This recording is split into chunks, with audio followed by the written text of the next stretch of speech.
Alright, today's video I'm going to teach you how to address one of these pesky leaky faucets, whether it's one that's attached like mine here or coming off the house in what they call a bib type faucet. So as you can see here, this one just won't stop. No matter how much I squeeze it, it'll always have a little bit of a drip. So I'm going to show you how to save some money and do it yourself. So we're going to go shut the main water off in a minute, but for the purposes of today, I'll show you if you wanted to just take this off and replace it completely, or what I'm going to do is actually replace the washers in there and keep this existing piece, and you know, that'll really save you money in the long run. And I'll show you how this mechanism kind of works, as well as, you know, the pieces you could buy in bulk. So if you ever have any plumbing problems in the future, will save you more money. So it's always good to know where your main house valve is, and in some cases that may be what you need to shut your water off going outside.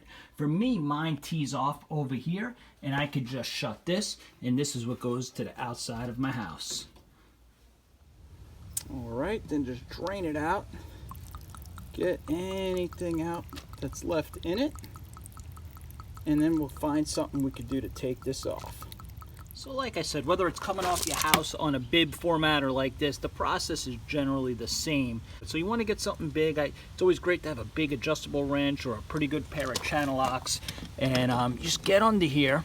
I like to go hold the channel locks this way versus this way. So you know, kind of into it, and then you just spin her off.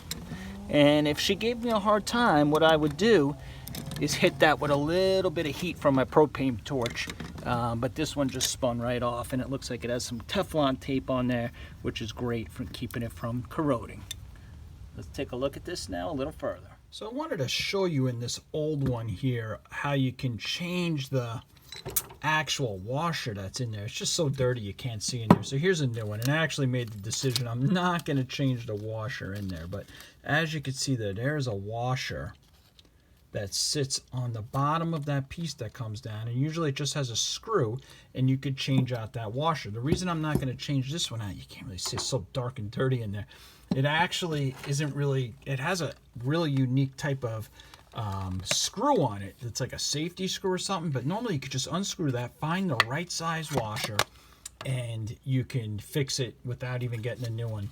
I had one of these around. This one thinks this one should be great, and it, as you can see there, if I ever have to change out that washer, I'll be able to do so. Now they do make these now that are they're a lot cheaper. When I was in the store, I noticed they're actually made to basically be disposable, that they don't even have a washer that can be changed. So if you do buy a new one and you decide to go that route, take a look and make sure it has a screw in there and not just something that won't allow you to change that washer, because they're making these whole valves now to be disposable, the super cheap ones. All right, so let's put this back on, and when we do so, we're just going to put a little bit of, you can put Teflon tape around here. If you're going to use Teflon tape, don't use the cheapest one you could buy. You can get it for 59 cents. Spend $1 or $2 more and buy some good ones. I think Oatly's a decent brand. I'm going to use a product that I've been using for a lot of stuff lately that I think is just fantastic. And that product is this stuff called Real Tough. And I've been using this a lot lately. You buy a jar of this at Home Depot. It's $10, $12, I can't remember, but it'll last a lifetime. And it's kind of like a Teflon tape / pipe dope. And you just put a good amount on there and you're all set.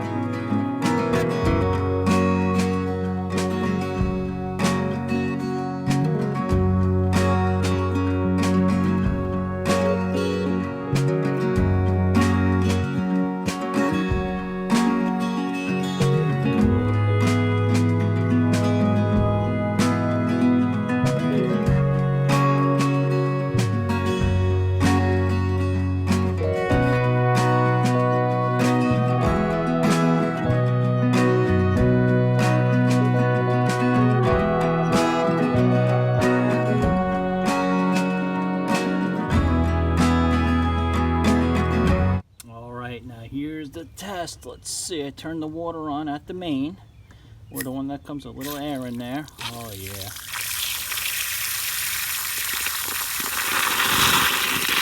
bleed the air out of there.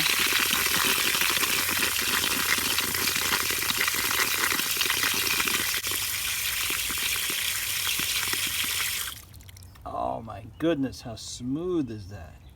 And that's the other thing too, don't over tighten these.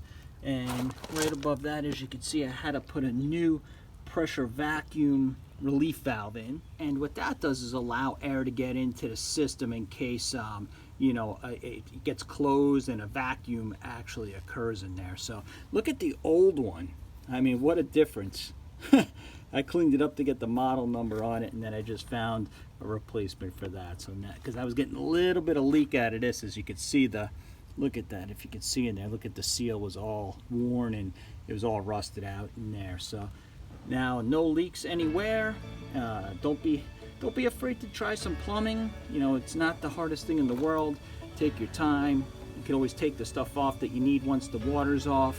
Take it to the hardware store, match up your pieces, bring it back on. You just need a good pipe wrench, channel locks. As you saw, I used a flat wrench on here so I didn't damage it. And just with a little bit of patience, sometimes a little bit of heat, and a little bit of leverage, you're good to go. So thanks for watching, like and subscribe, and I hope I saved you a couple bucks.